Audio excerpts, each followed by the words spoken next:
Demandons-nous pourquoi nous sentons souvent la frustration, la colère et même la rage, l'aigreur, la jalousie, l'incommodité. Quels sont les fruits de notre vie? Pourquoi sommes-nous constamment frustrés par des situations qui n'en valent pas la peine? Bonjour chers frères et sœurs, amis abonnés, à vous tous, bonjour. Nous célébrons aujourd'hui le dimanche de la Pentecôte. Je crois que c'est une bonne occasion d'examiner les fruits de notre vie, s'ils sont conformes aux fruits du Saint-Esprit. Bon dimanche à toutes et à tous et bienvenue à Parole de Dieu au quotidien.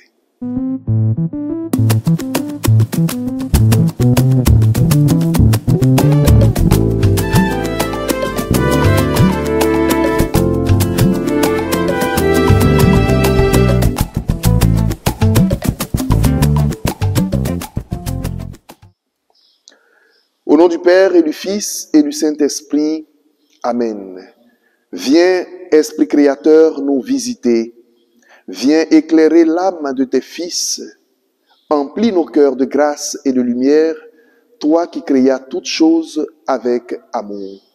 Ô Seigneur, envoie ton Esprit qui renouvelle la face de la terre. Gloire au Père et au Fils et au Saint-Esprit, comme il était au commencement, maintenant et toujours, dans les siècles des siècles. Amen. Cœur sacré de Jésus, ayez pitié de nous. Cœur sacré de Jésus, ayez pitié de nous. Cœur sacré de Jésus, ayez pitié de nous.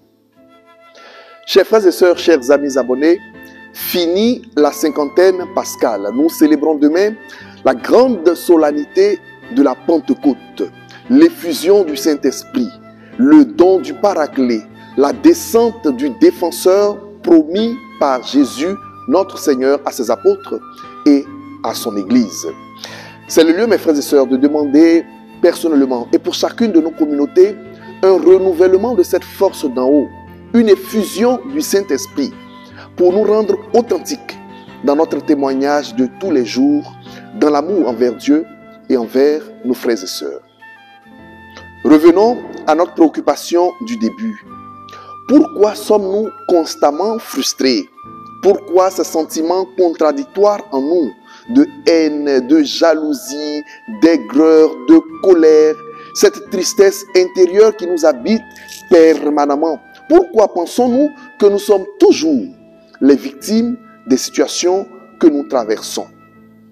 Mes frères et sœurs, tous ces sentiments sont les fruits de la chair. Or, l'apôtre Paul, dans la deuxième lecture de ce jour, nous dit que ceux qui sont sous l'emprise de la chair ne peuvent pas plaire à Dieu. Or, vous n'êtes pas sous l'emprise de la chair, mais de l'esprit. C'est pourquoi je nous propose aujourd'hui de réfléchir sur les fruits de l'esprit et de ne pas constamment et seulement nous focaliser sur les dons et les charismes reçus de l'esprit. Mais d'abord, il nous faut faire la différence entre les dons de l'esprit, les charismes et les fruits de l'Esprit Saint. Il faut clairement distinguer ce que sont que les dons, les charismes et les fruits de l'Esprit Saint. D'abord, les dons de l'Esprit Saint, pour ne citer que quelques-uns. Le don de la crainte révérentielle, c'est-à-dire le don de la crainte filiale ou le don de la crainte obéissante. Le don de conseil, le don de science, le don d'intelligence, le don de sagesse.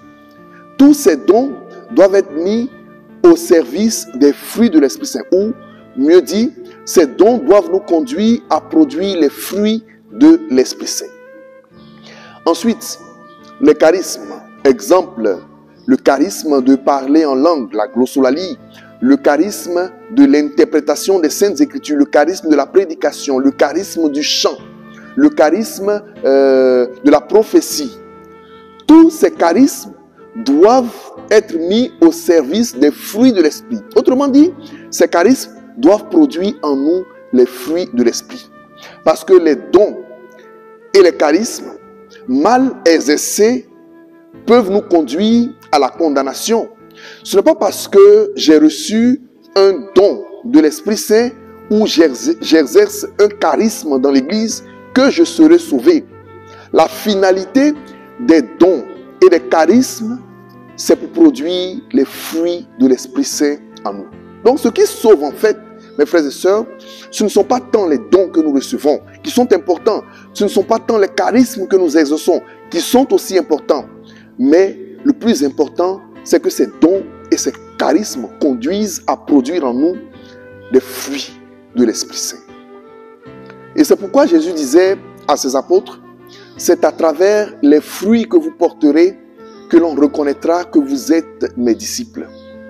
C'est à l'amour que vous vous portez les uns aux autres que l'on saura que vous êtes mes disciples. La parole de Dieu dit, vos œuvres vous suivront. Donc, nous serons jugés à la lumière, à la valeur de nos œuvres. Et l'apôtre Paul, dans sa lettre aux Corinthiens, dit que j'aurais beau parler toutes les langues du monde, déplacer des montagnes, mais s'il me manque l'amour, je ne suis qu'une cymbale retentissante. Cela ne sert à rien.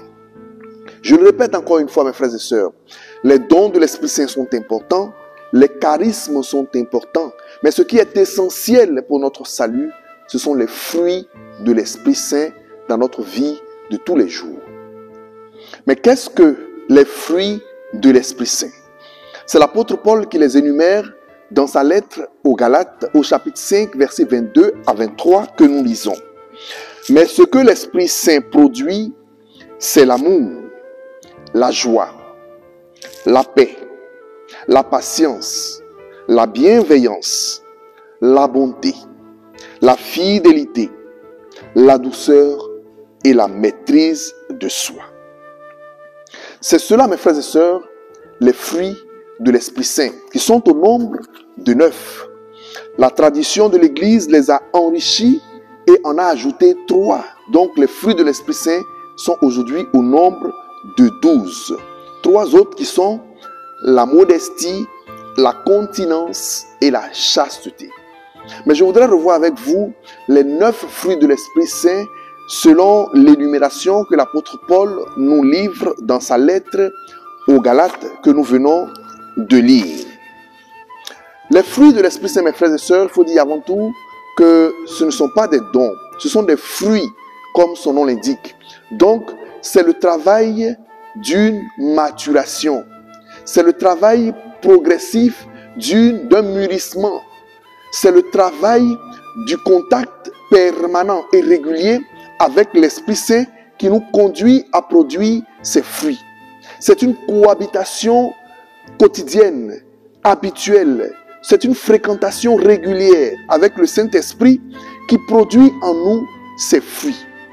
Et ces fruits, comme je l'ai dit, c'est la mise en pratique du bon usage des dons de l'Esprit Saint et des charismes qui nous permettent réellement de dégager et de briller dans notre vie de tous les jours des fruits de l'Esprit Saint, et c'est cela qui nous sauve. Les fruits de l'Esprit Saint, selon l'énumération faite par l'apôtre Paul. 1. L'amour.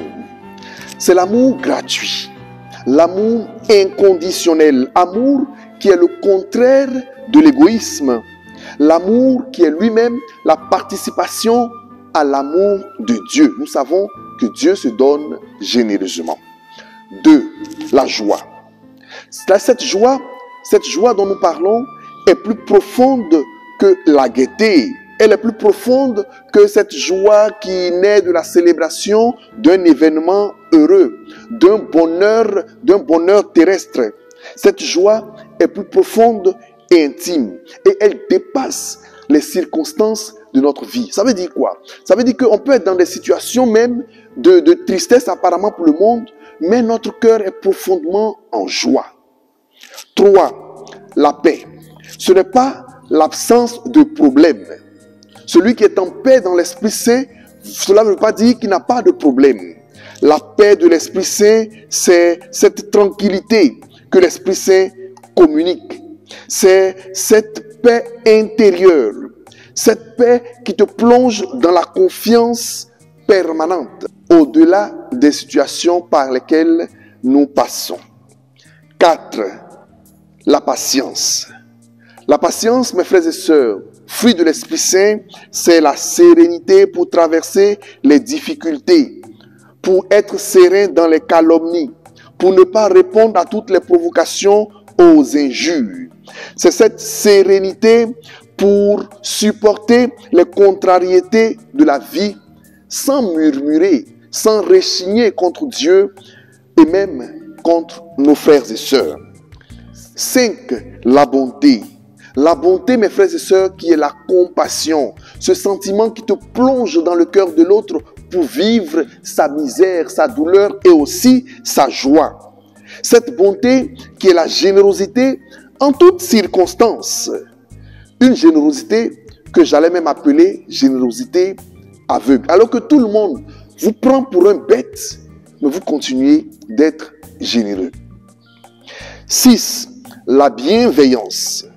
Ne vouloir de mal à personne, même pas à nos ennemis. Et de travailler constamment pour le bien des autres. Être bienveillant, c'est ça.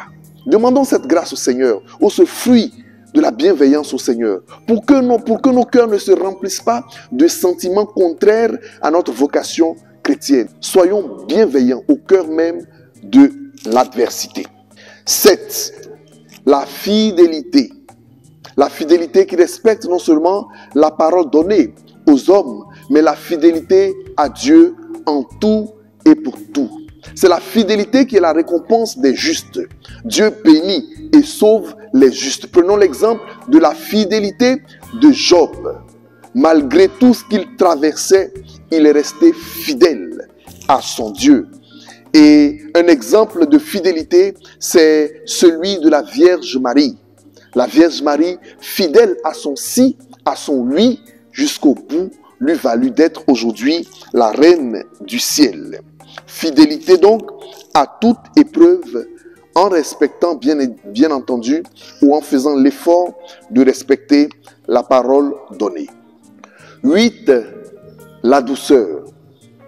Jésus dira, heureux les doux de cœur. Ensuite, il dira aussi, venez à moi, car je suis doux et humble de cœur. Mes frères et sœurs, les personnes douces expérimentent ou expriment le calme. Elles dégagent la tranquillité. On se sent accueilli en leur présence. On se sent à l'aise. On peut les aborder facilement. 9. Pour terminer, la maîtrise de soi, encore appelée la tempérance. Mes frères et sœurs, c'est la maîtrise intérieure, ce n'est pas la maîtrise de la force. C'est la maîtrise intérieure. C'est le silence de la prière. C'est la sobriété, c'est la modération. J'insiste sur le silence.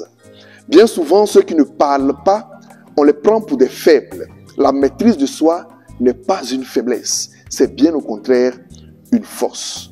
Je voudrais m'arrêter là pour les fruits de l'Esprit Saint décrits par l'apôtre Paul dans sa lettre aux Galates. Voici, mes frères et sœurs, ce que nous pouvons demander au Seigneur en cette fête de la Pentecôte.